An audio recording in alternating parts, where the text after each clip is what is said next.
రుణమాఫీపై భారీ ఫ్లెక్స్లు బీఆర్ఎస్ కాంగ్రెస్ ప్రభుత్వాల అమలు తీరుపై మార్కెట్లు మండల కేంద్రాలు రైతు వేదికల్లో ప్రదర్శన ప్రజలకు స్పష్టత ఇచ్చేందుకు ప్లాన్ ఇప్పటికే టీపీసీ నిర్ణయం డీసీసీలకు సైతం ఆదేశాలు జారీ గులాబీ పార్టీని ఇరకాటంలో పెట్టే స్ట్రాటజీ అంటూ ఒకరిని చూస్తాను. సో రుణమాఫీపై విమర్శలు చేస్తున్న బీఆర్ఎస్ను ఇరుకున పెట్టేందుకు కాంగ్రెస్ కొత్త స్ట్రాటజీని అమలు చేయబోతుంది. మాఫీపై ప్రజలకు స్పష్టత ఇచ్చేందుకు సిద్ధమైంది. బీఆర్ఎస్ హయాంలో కాంగ్రెస్ హయాంలో రుణమాఫీ జరిగిన తీరును వివరించేందుకు పెద్ద ఎత్తున ఫ్లెక్సీలు ఏర్పాటు చేయాలని టీపీసీ నిర్ణయం తీసుకున్నది. ఇది మంచి పద్ధతి. ఇంకా చాలా పద్ధతులు చేయాలి. ఎందుకంటే కాంగ్రెస్ పార్టీ పైన బురజల్లడానికి వాంటెడ్లీ బురజల్లేటువంటి ప్రయత్నం జరుగుతూ ఉంది. కాబట్టి దానిపైన కూడా మనందరం కూడా మాట్లాడాల్సినటువంటి అవసరం ఉంది. కాబట్టి బీఆర్ఎస్ చేస్తున్నటువంటి దుష్ప్రచారం పైన మనందరం కూడా మాట్లాడాల్సినటువంటి అవసరం ఉంది. ఖచ్చితంగా వాళ్ళు ఇప్పుడు తేరుకున్నట్టున్నారు. ఇంకా ముందే తేరుకుంటే బాగుండేది. రుణమాఫీ అంశంలో బీఆర్ఎస్ ఇరకాటంలో పెట్టేందుకు కాంగ్రెస్ సరికొత్త వ్యూహాన్ని ఎంచుకున్నది. గత కొన్ని రోజుల నుంచి రుణమాఫీ అంశంలో బీఆర్ఎస్ కాంగ్రెస్ లీడర్ల మధ్య విమర్శలు కౌంటర్లు కొనసాగుతున్నాయి.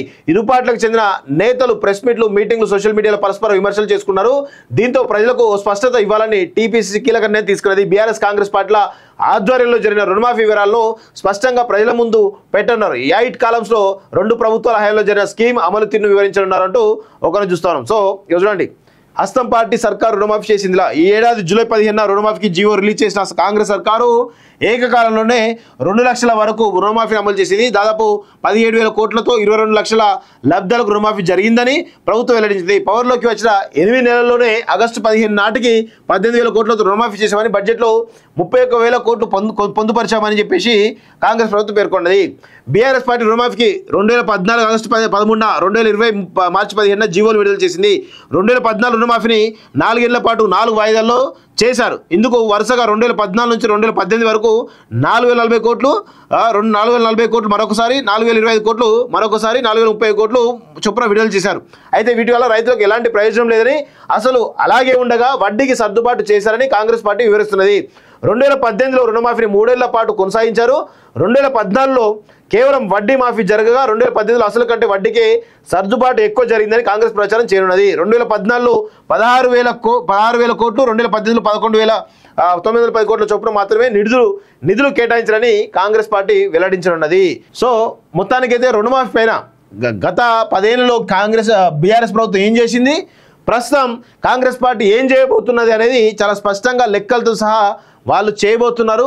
సో మొదట వచ్చిన 8 నెలల్లోనే 18,000 కోట్లు చేశారంటే ఇక మిగతా చోట్ల ఖచ్చితంగా చేస్తారు, మిగతా కూడా చేస్తారనే దాంట్లో ఈరోజు కాంగ్రెస్ పార్టీ వారి యొక్క విధానాన్ని ప్రజల ముందుకు తీసుకుపోయేటువంటి ప్రయత్నం పెద్ద ఎత్తున చేస్తున్నట్టు తెలుస్తూ ఉంది. అది కూడా ఏకకాలంలో ఇట్లా 2 లక్షల వరకు రుణమాఫీ చేయడం అనేది కూడా చాలా అప్రిషియేట్ చేయాల్సినటువంటి అంశం అని చెప్పేసి కూడా క్లియర్గా తెలుస్తూ ఉంది. ఆధార్ రేషన్ కార్డు నెంబర్లు మిస్ మ్యాచ్, అందుకే రుణమాఫీలో కొన్ని పెండింగ్, స్పష్టత రాగానే వారి ఖాతాలోకి జమ అంటూ చూస్తా ఉన్నాం.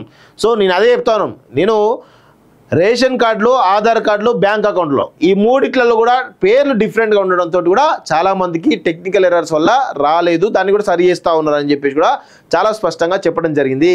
రుణమాఫీ కాలేదంటే అరెస్ట్ చేస్తారా? రైతుల పార్టీ శాపంగం అన్న కాంగ్రెస్ బీఆర్ఎస్ ఎమ్మెల్యే హరీష్ రావు ఎవరు అరెస్ట్ చేశారు చెప్తా. దాని గురించి కూడా నమస్తే తెలంగాణ ఉంది, అది కూడా చెప్పేటువంటి ప్రయత్నం చేస్తా.